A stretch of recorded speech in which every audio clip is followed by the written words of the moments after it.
My fiancée sent me a video of her wedding dress reveal, but she was standing beside my brother. Surprise! We're eloping, she smiled. Everyone in my family knew. Except me. I just smiled, closed the laptop, and went back to work. 3 months later, her wedding was canceled and she was crying in front of my office, screaming, "Please answer." I broke the laptop in half before I even realized I was standing. It wasn't rage. Not really. Rage is loud. What I felt was quiet. Surgical. The way you feel when you're reading the label on a poison bottle and you realize it's already inside you. The screen had gone black, but I could still see it burned into my eyes like an eclipse. My fiancée, Kira, glowing in white lace, standing beside my brother Lucas on a windswept bluff. Holding hands. Surprise, she'd smiled, then tilted her head toward him. We're eloping. I clicked play expecting a dress reveal. She'd said she wanted me to see it first, something sentimental before the final fittings. I thought it was a romantic gesture. I was even smiling. Then I saw Lucas. In a matching tux. And I realized. I wasn't invited. Not to the dress reveal. Not to the wedding. Not even to the truth. I stared at the mangled corpse of my laptop. My phone buzzed in my pocket like a taunt. I didn't look. I didn't move. I just went back to work. That was 3 months ago. Today, she was outside my office. In the rain. Sobbing. Screaming. Please answer. But I'm getting ahead of myself. The unraveling deserves its full arc. Let's start with the part where I thought I was loved. Kira and I dated for 5 years. Lived together for 3. Got engaged last spring under the kind of cherry blossom tree she used to doodle in her high school notebooks. I proposed with her grandmother's ring, a sapphire set in silver, delicate and understated, like her. Lucas was my older brother. Golden child. The kind of man who walks into a room and makes it his without trying. We weren't close, but we weren't hostile either. I figured some siblings just float near each other without ever really tethering. He and Kira met a handful of times. Holidays, birthdays, the occasional double date. He always joked too much around her, overlaughed, overshared. She'd sweat his arm, call him out, smile too wide. I noticed. But I trusted her. She was my future. Turns out I was just her detour. The video wasn't just a confession. It was a reveal party for my own stupidity. Every second of it was manicured to hurt. The way she clung to his arm. The sly glance when she said we didn't want to ruin the surprise. Her parents, in the background, smiling and clapping. Everyone knew. Everyone. Except me. No calls. No texts. Just a video file named "For You, Love." I didn't cry. I went to work. Ate lunch at my desk. Sent follow-ups. Booked meetings. I didn't scream. I bought a new laptop that night. Sleek. Fast. Erased. Clean. But something inside me started rotting. The messages came like a tsunami after the calm. From her, "Please understand, it wasn't meant to happen this way." From him, "We didn't want to hurt you. It just happened." From my parents, "You've always been a little difficult. Don't push people away again." From her friends, "They're happy. Isn't that what matters?" From my own friends, silence. Except for Emma. She was the only one who called. "Jesus, Owen. I just saw the video. Are you okay?" I didn't answer. Emma was Kira's old roommate. They drifted apart after college, but stayed cordial. She and I weren't close, but I remembered once at a game night she pulled me aside and said something strange. "You're a good man," she'd said. "I hope you don't forget that when everything explodes." Back then I thought she was drunk. Now I wonder what she saw. I went silent for weeks. No social media. No replies. I ghosted everyone except Emma. She started coming by, leaving food at my door. Never stayed long. Never asked questions. Sometimes silence is the only kind of intimacy that doesn't rot. In December, a letter arrived. Handwritten. From Kira. It said Lucas had left her. Said it wasn't real. Said it had all spiraled too fast. No apology. Just, "I need someone I can trust again." I burned it in my kitchen sink. That should have been the end. But decay doesn't stop because you stop feeding it. It grows in the dark. Quietly. Patiently. 2 weeks later, Emma showed up with blood on her sleeve. I didn't know who else to call, she said, eyes wide. Her wrist was bandaged. Poorly. I let her in. She curled up on the couch and cried until she fell asleep. The next morning I saw the bruises. Not fresh. Not new. Layers. She didn't talk.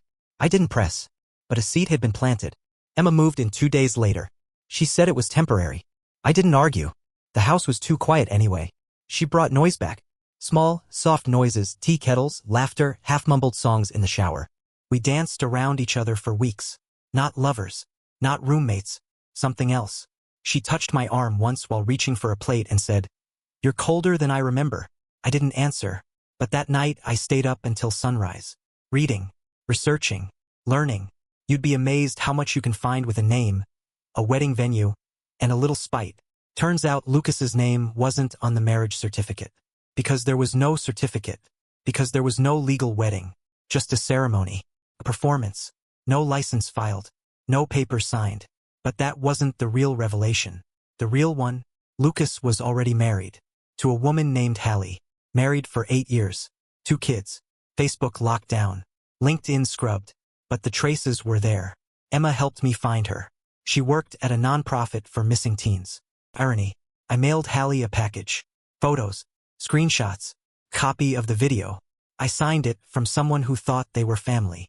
2 weeks later, Emma found Kira outside my office. In the rain. Mascara streaked like a funeral. Screaming. Please answer. Security had to escort her off the property.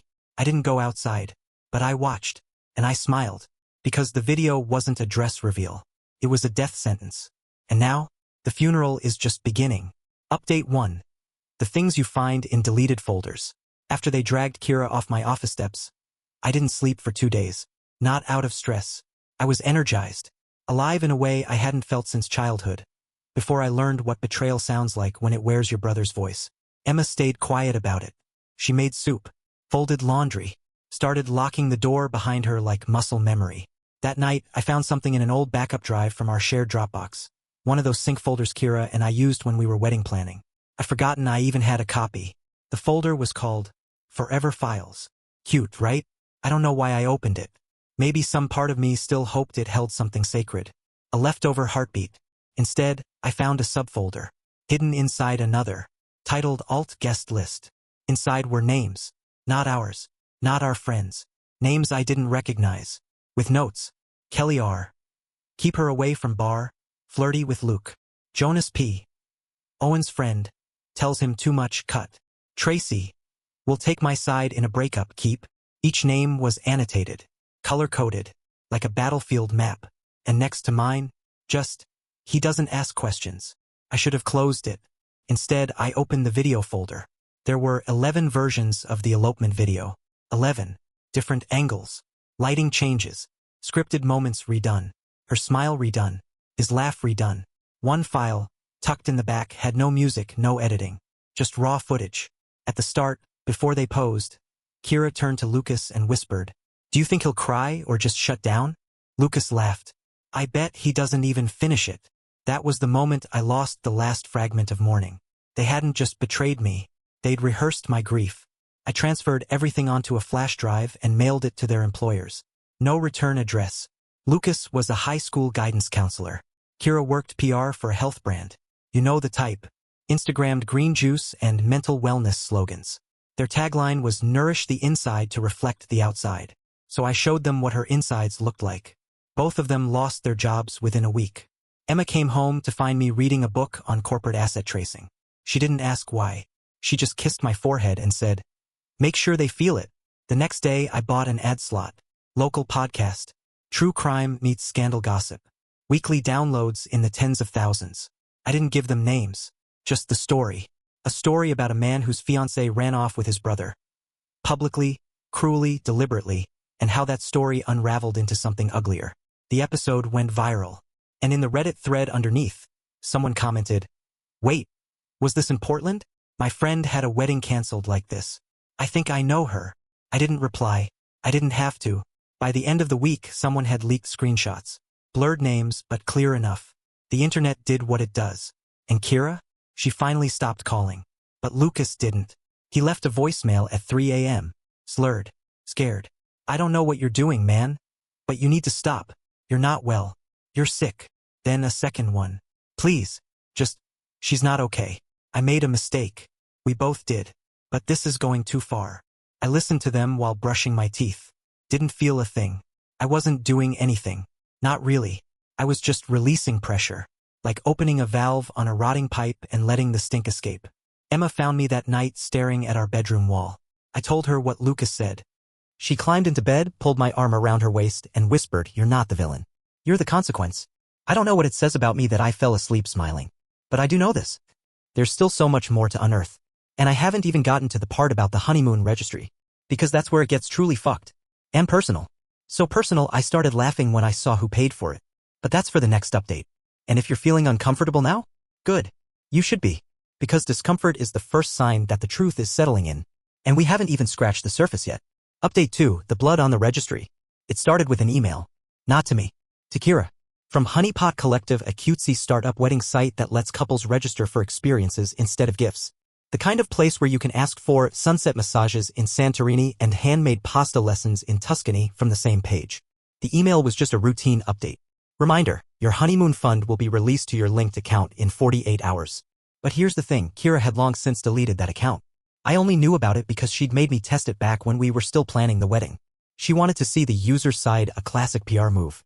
And I'd used my email, then forgotten, until the system sent me the release notice. It felt like a joke at first.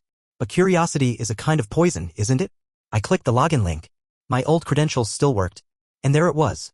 Kira and Lucas, a new beginning ring. A banner of them on the cliff, matching white and gray. Her hair caught in the wind like she'd paid extra for God's breath. Below it, their dream experiences. Categories of joy sold like trinkets. Couples massage in Bali, $200. Private hot spring soak in Iceland, $400.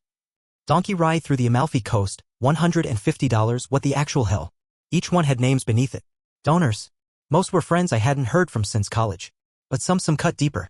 Dad, so proud of you both. Take care of each other, $300. Mom, love always wins, $500. Uncle Dave, Lucas, you deserve happiness after everything, $250. After everything? I stared at that line for 10 minutes, as if staring could make it make sense. But here's what broke me. My boss, Frank, the man who mentored me, who pulled me out of that entry-level pit and handed me a future. To a beautiful couple, true love always finds a way, $1,000. I felt sick to my stomach. Not metaphorically. Bile? Real. Burning. He'd known. Or guessed. Or didn't care. Which one's worse? Emma found me wiping my mouth with a dish towel. I showed her the list. She scrolled. Face unreadable. Then she said, don't tell them you know yet. I blinked. What? Not yet. Let them think they got away with it. People show their real face when they think the mask is safe again. And that's when I knew she was the only person I could trust. Because I'd been playing checkers. She was playing something closer to psychological warfare. We waited 2 days. I transferred the honeymoon funds over $11,000 to a new account. Then I filed a formal fraud complaint. Said I'd been misrepresented. Said the site used my name without permission. Attached screenshots. Emails. Timeline inconsistencies. They froze the account instantly. Then they refunded all the donors. All of them. With receipts. And suddenly everyone knew I knew. I didn't reach out. Didn't say a word. But one by one, the messages trickled in. From Mom, can we please talk about this? From Frank, Owen, it's not what it looks like. Please come by the office. From Kira's mom, you've made your point. This is getting out of hand. But the best one? From Lucas. No greeting. No punctuation. Just, you twisted little jerk. Emma laughed when she read it. She was sitting on the counter eating peaches from the can, legs swinging like a child who'd just broken a window and gotten away with it. Is it weird that this turns me on? She said. I didn't answer, but I did kiss her. Hard. Because there's something deeply erotic about revenge when it's not just cold, but shared. That night, we printed the list of names. The donors. The ones who chose sides when they thought I wouldn't see. And we started crossing them off. Frank was first. I leaked an internal email where he joked about keeping the peace by supporting the winning couple. It got posted on an anonymous office gossip board. By Monday, HR had opened an investigation.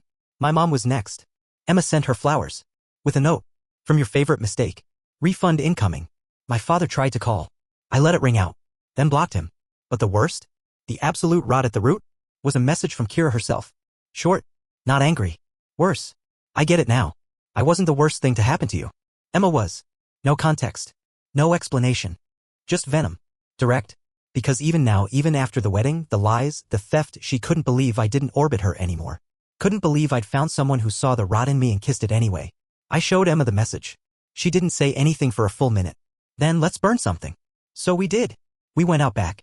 Lit a fire in the old grill. Burned every photo, every letter, every relic of that life. And when the last page curled and blackened, Emma said, next step. I smiled. Because the next step is surgical. Quiet. This isn't about rage anymore. It's about cutting ties. Let me know when you're ready for update 3, the part where the real teeth sink in. Where we don't just ruin their reputations, but their futures. Update 3, they build a life on my silence, so I made noise. I've learned there are 2 kinds of revenge. The first kind is what most people think of, loud, messy, impulsive. Screaming matches in parking lots. Heat cars. Social media exposés. Cathartic, maybe? But ultimately? Weak. It gives them fuel. Lets them be victims. The second kind is slower. It's math.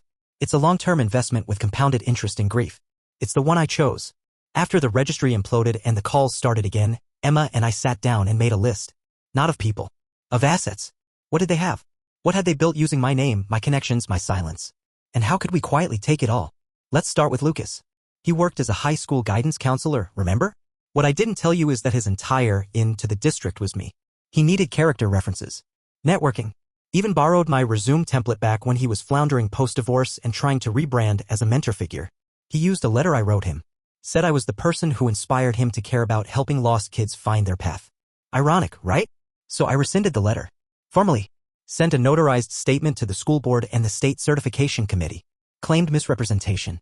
Backed it with my own therapist's notes, real ones, about the trauma of being used as emotional cover for my abuser. They opened an ethics review. He was suspended pending investigation. He called me. I didn't answer. Then came Kira. She'd launched a side hustle after the fallout. Selling wellness kits. Candles. Affirmation journals. Tea blends with names like Breathe in Forgiveness and Let Go Elixir. All branded under her new Instagram persona at Reborn Kira. She marketed herself as a survivor of emotional abandonment, no mention of what she'd actually done. Just a vague martyr complex wrapped in filtered sunrises. She had 14,000 followers. So I bought 800 fake ones. Then flagged her for violating the platform's terms. It took 1 week for her account to be shadow banned. Sales plummeted. A few refund requests trickled in. I know because I placed some myself under aliases. Emma had fun with that part. Her favorite burner name was Dr. Truthington. Then, the real move. Emma traced the LLC she'd filed under. It wasn't protected. No privacy shield. No separate address. So we bought the domain name closest to her brand, rebornkira.co, and filled it with everything she didn't want the world to see. Screenshots. The elopement video. Donor lists. Quotes from the planning docs. The guest list annotations. Each page optimized for SEO. Tagged to her name. Linked to archived versions of her now-dead PR job. We didn't advertise it. We didn't have to. The internet found it. It's been shared over 6,000 times. I get email alerts every time someone clicks. Last I checked, Poland is reading it now. Meanwhile, my mother started messaging Emma. Not me. Emma showed me the first one. It was a photo of me at age 5. Covered in paint. Smiling. Caption, he used to laugh like the whole world would follow. Then, please. He's unraveling. Emma stared at the screen, expressionless, then whispered, she thinks this is unraveling? She typed exactly one word. Run. My parents haven't messaged since.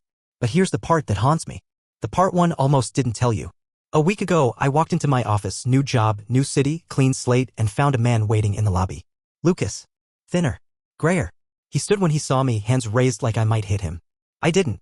He said nothing for 30 seconds. Then, I miss having a brother. I stared at him. Then you should have kept the one you had. He nodded. Tears welled. I didn't flinch. He pulled something from his jacket. A photo. Crumpled. It was me and him. Ages 6 and 8. Halloween. He was a pirate. I was a ghost. We were laughing. He left it on the counter. Then he walked out. Didn't look back. That night, I burned the photo. Emma watched. Said nothing. But she didn't look away either. You need to understand something. I didn't do all this because I was angry. I did it because I remembered what it felt like to matter less than convenience. Because once someone uses you like a stepping stone, they'll never see you as ground again. I wanted to be the earthquake. And now, their jobs are gone. Their reputations are poisoned. Their families are splintering under the weight of whispered truths. And I am still here, still standing, still silent, because they built a life on my silence. So I made noise. But the final move, that one's coming. Because I found something. Something neither of them knows I have. It's not a weapon. It's not a secret. It's a name. A name that will unmake everything they tried to build. And when I use it, there won't be a fire. There'll be a silence so loud. They'll hear it every time someone says, I thought you were different. Update 4, final, I didn't want an apology. I wanted extinction. Started with a name.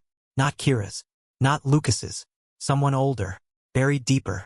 Do you remember when I said Kira worked in PR? Back when we were still together, before the rot surfaced.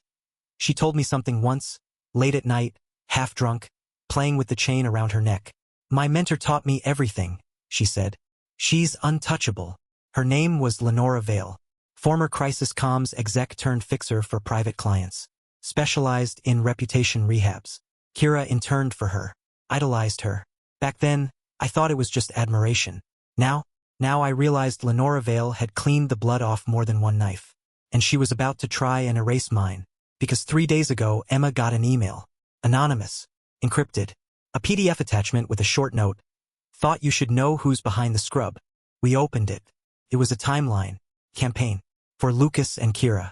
Emails to media outlets requesting takedowns. Threats of defamation suits. Digital blacklists. SEO countermeasures. A spreadsheet of Reddit usernames to target for reputation management. I was on the list. So were 3 of you. Someone was trying to bury my story. Someone paid Lenora Vale. And the payment came from an account linked to Lucas's name. But not his money. It was my father's. He funded it. The final betrayal.